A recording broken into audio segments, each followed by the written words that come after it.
Selamat datang di Pesantren Nurul Quran, Kabupaten Lebong. Tempat yang tidak hanya mencetak hafiz dan ulama, tetapi juga merawat keajaiban alam. Dan kali ini, mari kita eksplorasi keindahan yang tersembunyi di balik koloni lebah. Kali ini, Duta Media Center bersama Biro Lebong dan kameramen Hendra WS berkunjung ke Pesantren Nurul Quran dan melihat proses budidaya dari lebah dan juga proses panen hingga pengemesannya. Budidaya yang dilakukan sejak tahun 2019 ini sudah berhasil mengangkat ekonomi pesantren dan menghasilkan madu kurang lebih 35 liter per panennya. Saat ini, budidaya yang dilakukan sudah mencapai 200 sarang koloni lebah dan terus dikembangkan sehingga mencapai 1000 sarang lebah.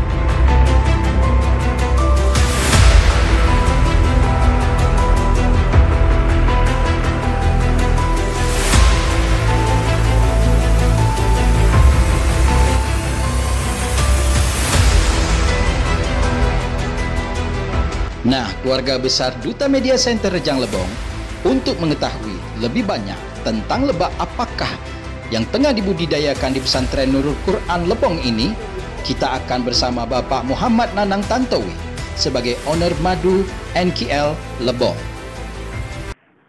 Saya Muhammad Nanang Tantowi, owner dari Madu NKL, Madu Nurul Quran Lebong. Itu berdomisili di Pondok Pesantren Nurul Quran Kabupaten Lebong. Madu trigona ini adalah madu yang dihasilkan dari lebah jenis trigona. Nah, lebah ini dibagi dua macam.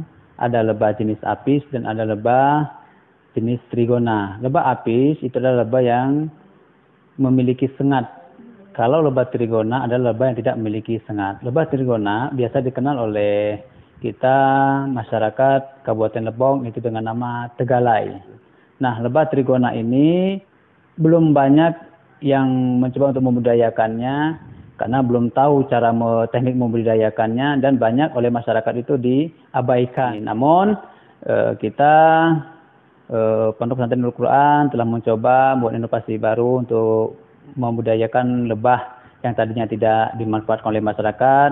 Kita kembangkan dan kita budidayakan di Pondok Pesantren Nurul Quran dan alhamdulillah sekarang madu trigona yang sudah kita budidayakan ini sudah berproduksi dan alhamdulillah dengan hasil produksi ini bisa membantu untuk ekonomi ke Pondok Pesantren Nurul Quran Kabupaten Lebong.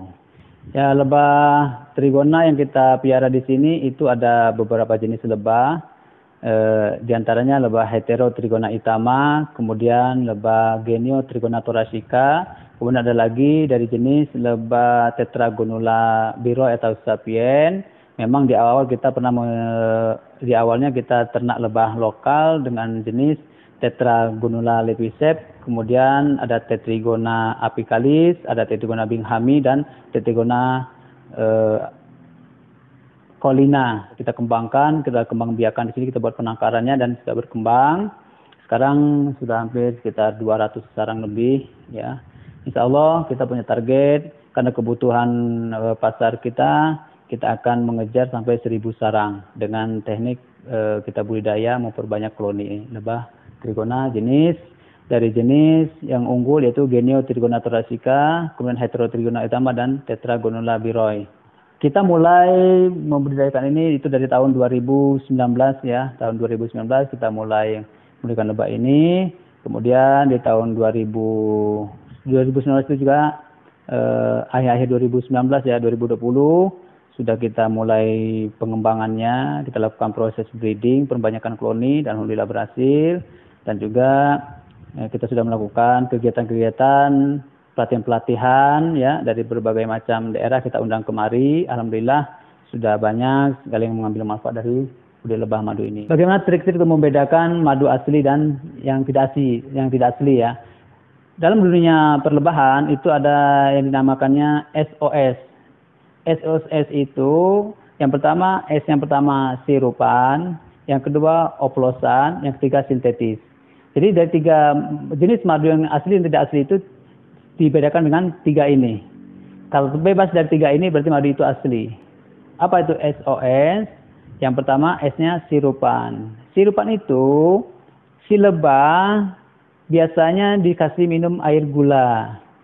Nah, jadi madunya bukan lagi asli dari nektar bunga, tapi dia mengambil manisnya itu dari gula. Sirupan. Yang kedua oplosan. Apa itu oplosan? Oplosan itu biasanya ada campur madu dicampur dengan bahan yang lain. Nah, kita tidak tahu itu bagaimana cara orang-orang yang membuat itu kan. Nah, ini kita menamakannya saja dengan istilah oplosan. Oplosan itu banyak orang yang mengoplos, madunya sedikit tapi mungkin air gulanya banyak atau apa dengan apa bahan-bahan kita tidak tahu itu orang-orang yang mereka yang biasa bermain seperti itu. Nah, itu kalau ada yang seperti itu juga tidak asli madu itu walaupun ada madunya sedikit. Yang ketiga itu madu sintetis, SOS. S yang ketiga sintetis. Sintetis itu apa? Itu madu yang memang 100% tidak ada bahan madunya. Dia buat dari bahan-bahan kimia yang dari rasanya, dari warna segala macamnya bisa sama dengan madu. Demikian dulu keluarga besar Duta Media Center Rejang Lebong, liputan kita tentang budidaya lebah yang ada di Pondok Pesantren Nurul Quran Kabupaten Lebong. Kita akan jumpa kembali dalam liputan UMKM di sekitar Provinsi Bengkulu yang menarik lainnya. Dari Kabupaten Lebong, Biro Lebong, Hendra WS melaporkan untuk DMC News. Dan tentunya jangan lupa like, subscribe, and share. Sampai jumpa.